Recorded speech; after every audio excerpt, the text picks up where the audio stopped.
በዓለማችን ለመጎብኘት ከማይፈቀዱ ቦታዎች አንዱ ነው። ይህን ቦታ ለማጥናት ወደ ስፍራው የገቡ ሰዎች ጭምር በዛው ሳይመለሱ ቀርተዋል።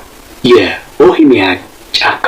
ይህ በሰሜናዊ ሳን ፍራንሲስኮ የሚገኝ ጫካ ለማመን በሚከብድ ባዕዳዊ የሰይጣን አምልኮ ስነ ስርዓት ይካሄድበታል። የቀድሞ የአሜሪካ ፕሬዝዳንት ሃርበርት ሆቨርም በዚህ ጫካ ስለሚካሄደው ስነ ስርዓት ዘ ግሬተስት ሜንስ ፓርቲ ኦን እርዝ በማለት በአንድ ወቅት ገልጸውት ነበር። የሁሉም የቦሄሚያን ቡድን አባላት በአጠቃላይ ወንዶች ሲሆኑ ሴቶች በፍጹም እንዲገቡ አይፈቀድላቸው።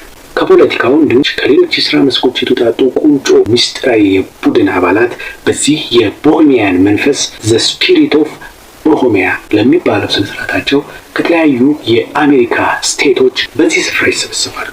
ለመሆኑ የቦሄሚያን ጫካ ምንድን ነው?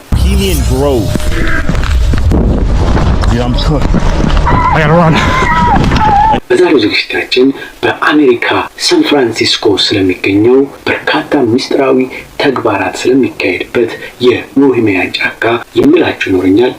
አብራችሁ ቆዩ።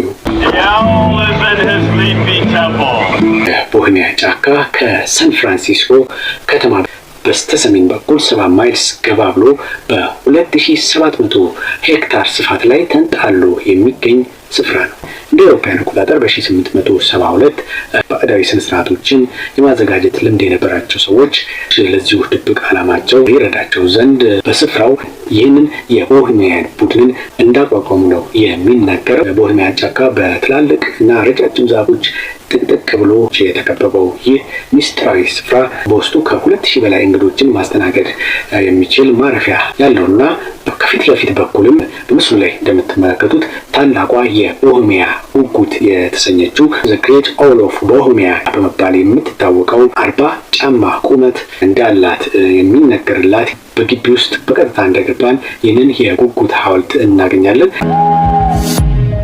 ይህችን ኦልን ለአምልኮ እንደሚጠቀሙባት በተለየ መልኩ ይነገራል። ሀብታም የተባሉ ወይም ደግሞ በስልጣን ደረጃቸው ከፍተኛ ደረጃ ላይ የተቆናጠጡ ግለሰቦች ይህ ስፍራ እንደረገጡ በተለያዩ ጥናቶች ተረጋግጧል። በዚሁ ድብቅ ስፍራ ምስጢራዊ ስብሰባዎች፣ የሰይጣን አምልኮ፣ ባዕድ አምልኮ ስነስርዓቶች እና ልዩ ልዩ ጭፈራዎች ሲካሄዱበት ቆይቷል። ይህ በየዓመቱ በተለይም በሰኔ ወር የሚካሄደው ስነስርዓት የመክፈቻ መርሃ ግብር ላይ ዘ ክሪሜሽን ኦፍ ኬር የሚባል በጣም አስፈሪና ሰይጣናዊ የሬሳ ማቃጠል ስነ ስርዓት የሚደረግ ሲሆን ይህም ኃይልና ስልጣን ይሰጠናል ብለው ያስባሉ።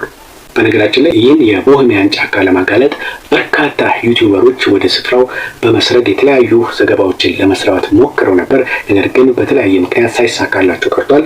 አንዳንድ ግን የተቆራረጡ ቪዲዮዎችን ያገኙ ታዋቂ ዩቲዩበሮች አሉ። ቪዲዮዎቹን መከታተል ትችላላችሁ።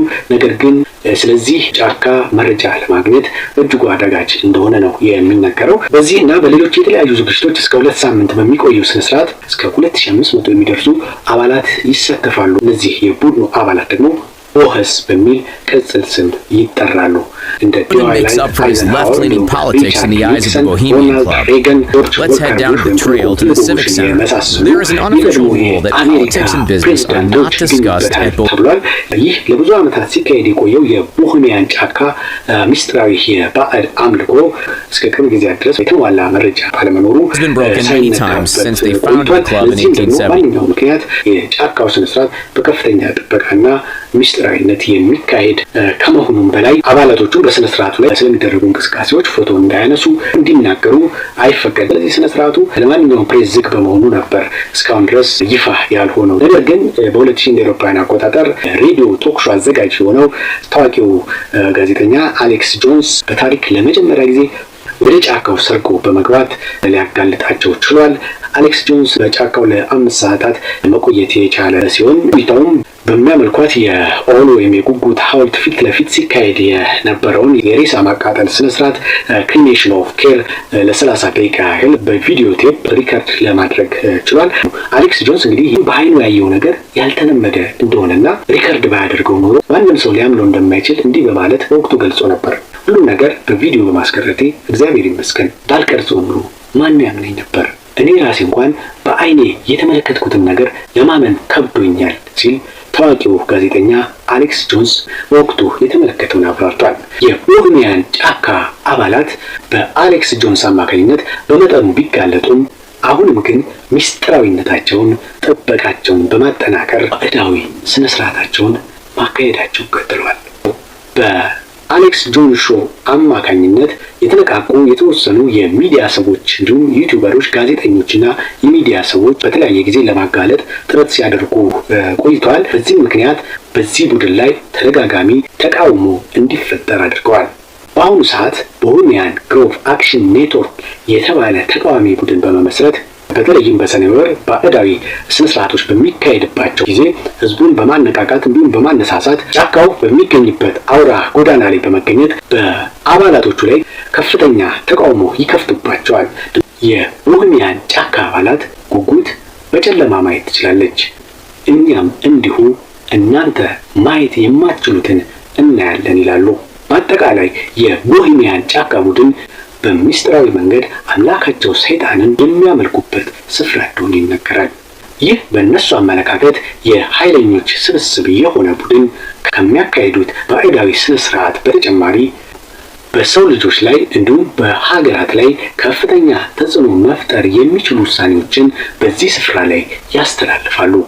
አሜሪካ የምታካሄዳቸው የውጭ ጉዳይ ግንኙነትን ጨምሮ አሁን በዚህ የመጨረሻው ዘመን እየተካሄደ ለሚገኘው የአዲሱ ዓለም ስርዓትን ለመዘርጋት የሚያስችል በርካታ ሀሳቦች የሚተነሰሱት በዚህ በቦሄሚያን ጫካ እንደሆነ መረጃዎች ያሳያሉ።